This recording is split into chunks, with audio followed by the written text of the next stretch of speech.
Hey guys, what's going on? My name is Sam, or Chaotic, and welcome back to another GTA 5 video here on my channel. Now the topic for today's video, as you can see from the title, GTA Online has too much content. This topic was inspired by an article which Kotaku published a few weeks back, where they discussed the amount of abandoned game modes in GTA Online which players simply don't play anymore. I will be talking about this a little bit more later on in the video, but branching off this, GTA Men uploaded a video a few weeks back talking about how GTA Online has too much content, and in fairness he made some pretty good points in his video, so I would definitely recommend going to check that out after this one. There will of course be a link in the description. But there are a few things I wanted to add and cover on this topic, so let's go ahead and get straight into things as to why I think GTA Online has too much content. Now I feel this topic is something which most players will have mixed opinions about, and will possibly come down to how long you've been playing GTA 5 for, how often you play the game, how established you are in the game, and how much money you have in online. Now I myself have been playing GTA 5 ever since the launch back in September of 2013, and I've played nearly every day, mostly to record gameplay for videos, but even so, I've seen how the game has developed and changed over the years to what it is today. And although still today I love playing GTA 5 and I love the fact there's so much to do in the game, which is obviously why it's so popular and the third best selling game of all time, and obviously again, from a video creating side of things, it's also great too, with so much content being released on a regular basis, it means there's plenty of things I can always be making videos about. But from a player's point of view, I feel as if the game has gone too far from a nice amount of content being added on a regular basis to the point where we're being flooded with too much content. Just using the most recent update as an example, the Doomsday Heist update, by far one of the biggest and best updates we've ever received in GTA Online. Sure, it added some great features into the game, but looking at the amount of unnecessary content this update added, there's certainly a lot of it. For starters, the update added 29 new vehicles, and more than half of these weren't even released on day one, but were held back to release during the weeks following as drip-fed content. And we're only just reaching the end of that now, at the end of February, and the update was released towards the start of December. Which again, some would argue, drip-feeding content week by week keeps the game fresh, it's ever-changing, and allows the game to keep on going actively until the release of the next update. Which sounds great, but is this really a good thing? Just look at some of the vehicles and game modes we received both in this update and during the weeks to follow. The Albany Hermes, of course released on Christmas Day, it's a really cool throwback car from GTA Vice City, but personally I haven't driven it since the day it was released. Then there's the Benefactor Streeter. I've not used this since the removal of snow in GTA Online back on New Year's Day. Then there's the Grotti GT500. I'm pretty sure after showcasing this car in a live stream when it first came out, I haven't used it since. The Revolter, a completely useless and pointless addition to GTA Online, one of my least favourite vehicles from this update. Then there's the Anis Silvestre, a vehicle released on day one of the update, but given the amounts of really cool and awesome vehicles released on day one, things like the Deluxo and the Jetpack, not only was it completely neglected, but there was no real point in adding it at all, especially seeing it was almost identical in terms of its design and customization to the Retinue, which was released in the Smuggler's Run just a few weeks before the release of this update. And that vehicle was also completely ignored because it was released on the launch of Smuggler's Run, surrounded by all the planes and aircrafts, and that vehicle wasn't particularly special either. But these few vehicles I've mentioned are just a few examples. There are many others from the Doomsday Heist update and other updates before this that aren't really that special or stand out and would be considered as filler vehicles. Simply added to fill the space, take up time, bulk up the amount of content, and stuff like that. Surely it makes more sense to focus on releasing less content, but making it better, which would not only drive more focus from the community on that content, but also allows players to appreciate the content a little more than content is right now.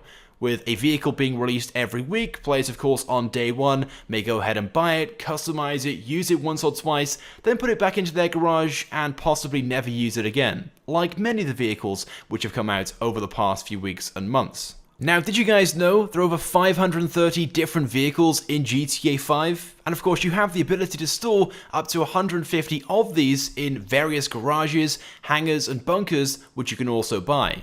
And again, it's nice to have your own collection of vehicles which you can customize and personalize to your own liking, but do you really need to have 150? In fact, I'm betting that most of you guys that have numerous garages filled with various vehicles and aircrafts rarely use more than 3 or 4 of those. I know for a fact that I personally have numerous garages filled with vehicles which I haven't really used since the release of them, or since featuring them in videos. And that's not because I don't like them, but more because I don't really need them. Plus, by the time you've bought something and customized it, a few days have gone past and there's already something new in the game that's replaced it.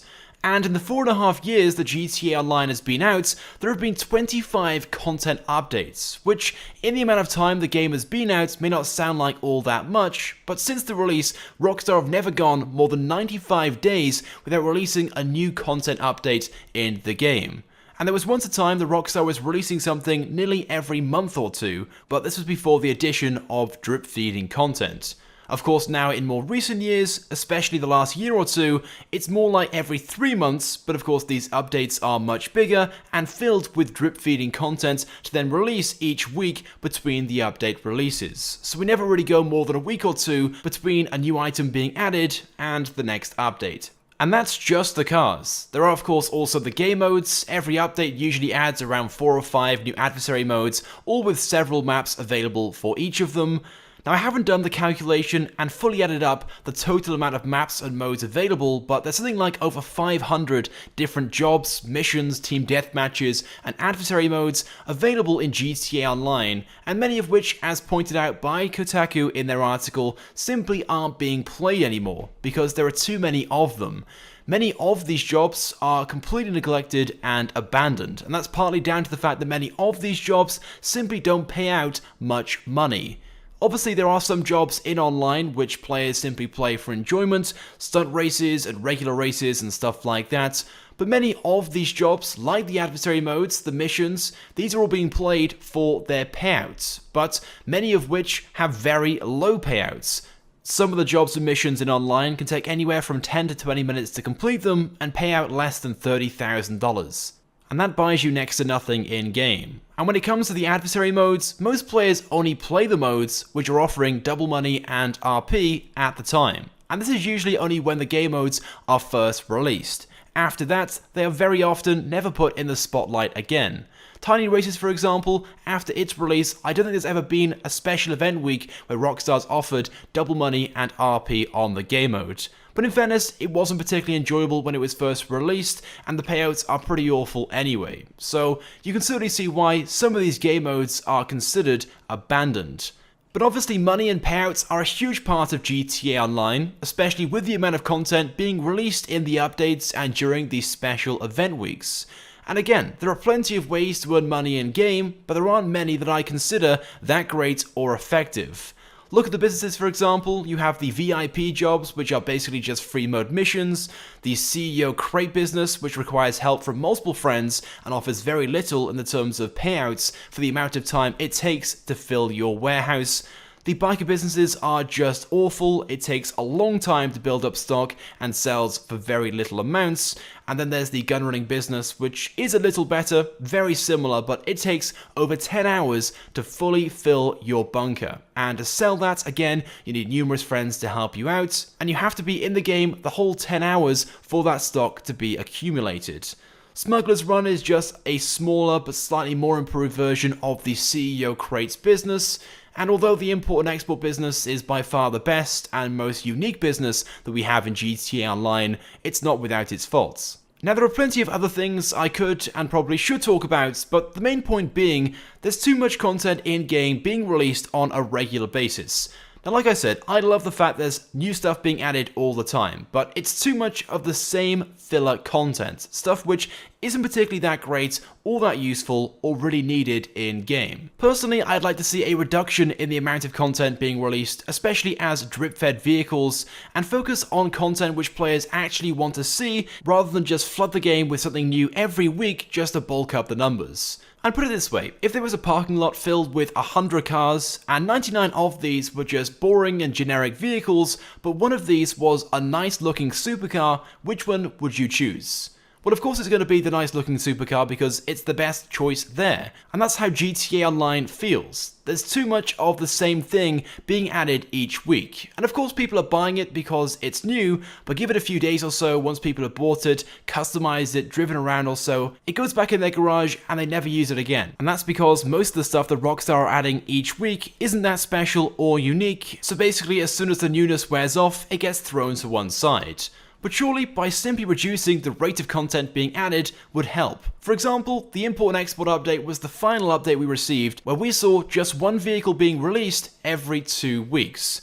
And nearly all cars released as drip-fed vehicles from that update were vehicles people actually wanted to see and still use today. And I also feel there was a lot more hype for those vehicles surrounding their release than what there are today, because obviously back then there was less content being released. So personally, I would like to see updates be more focused on better content and reduce the amount of filler items that are being added. But I of course want you guys to let me know your thoughts and feelings on this. Do you guys agree there is too much content in GTA Online and just too much stuff being added? Or are you guys happy with how GTA Online is? Are you guys happy with the rate of content being added? Or would you like to see even more be added? So go ahead and leave a comment right now. If you guys could also drop a like as well, it would of course be greatly appreciated and it helps me out a lot. And if you haven't subscribed to my channel, make sure you do, because I upload all the latest and the greatest Grand Theft Auto 5 content. So as always guys, thank you very much for watching, and I will see you guys next time.